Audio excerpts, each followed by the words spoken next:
I just made a set of dice, and this is a short video of how I made them. I start off with these blanks, those blanks that you just saw there. I had to make those individually, and then I make a silicon cap mold for the set.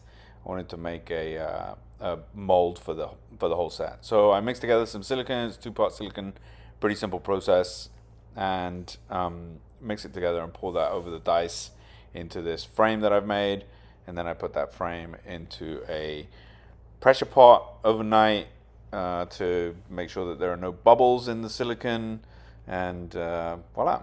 I made this pressure pot out of a paint sprayer. I hook it up to a compressor and it works pretty effectively. I leave it in there overnight, which apparently gives me time to tidy my workbench, because that's how I roll. So in the morning, take it out of the pressure pot, and it's actually worked out pretty well so far. So we've got one half of the mold. I have to make the top half of the mold now. So I create another frame around the mold that we've started making, and I mix up some more silicon and pour it over the mold that we've started, and back it goes into the pressure pot overnight. So at this point we're a couple of days in. Yep. You've got to spend a bit of time getting this bit right, because then the dice will come out that much better when you make them. In the morning I take the mold out and take the various components apart, remove all the dice that I've been using, and you end up with a pretty good mold. We've got a pretty good mold. Time to make the dice. Mix together some resin epoxy, and this resin, it's clear resin, and I just added some gold leaf, which when you mix it up, it kind of breaks up nicely, and so you end up with this like floating gold leaf in the resin. You can see I'm wetting the cap, or putting some more on the cap at this point.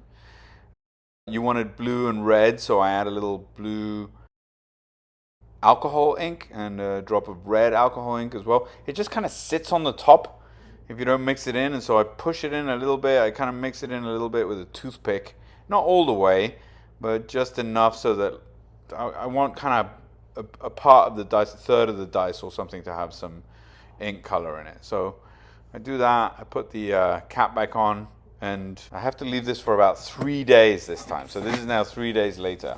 Also, this has also been in the pressure pot. This is what they look like. They've come out pretty good. I demold them.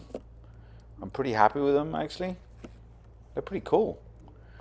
Some of the ink mixed, and so I don't have 4 blue and 4 red. I actually have 4 blue, 3 red, and 1 kind of purpley mixed up one as well. You can see that one in the middle there. Anyway, now it's time to paint the pips. So I do a base layer first. I paint red on the red dice and blue on the blue dice, and that's so that when you look through them, they still look the same color as the main dice. And then I paint the opposite colors on them. So the red dice ended up with blue pips, and the blue dice ended up with red pips. It's a little bit fiddly, but I'm about to sand them, so that's okay. The sanding process is like I go from coarse all the way to very fine, and then also on the fine I add a little polish compound, and then so that way I can get a pretty good finish. I'm actually playing D&D at the time with some friends in the background. That's what I'm doing on the computer in the background. Anyway, wash off all the polish and dry them, and there you have it. Set of D6s. So a full set is 4 dice, but you've got 2 spare as part of this process. So that's how you make dice. Sweet.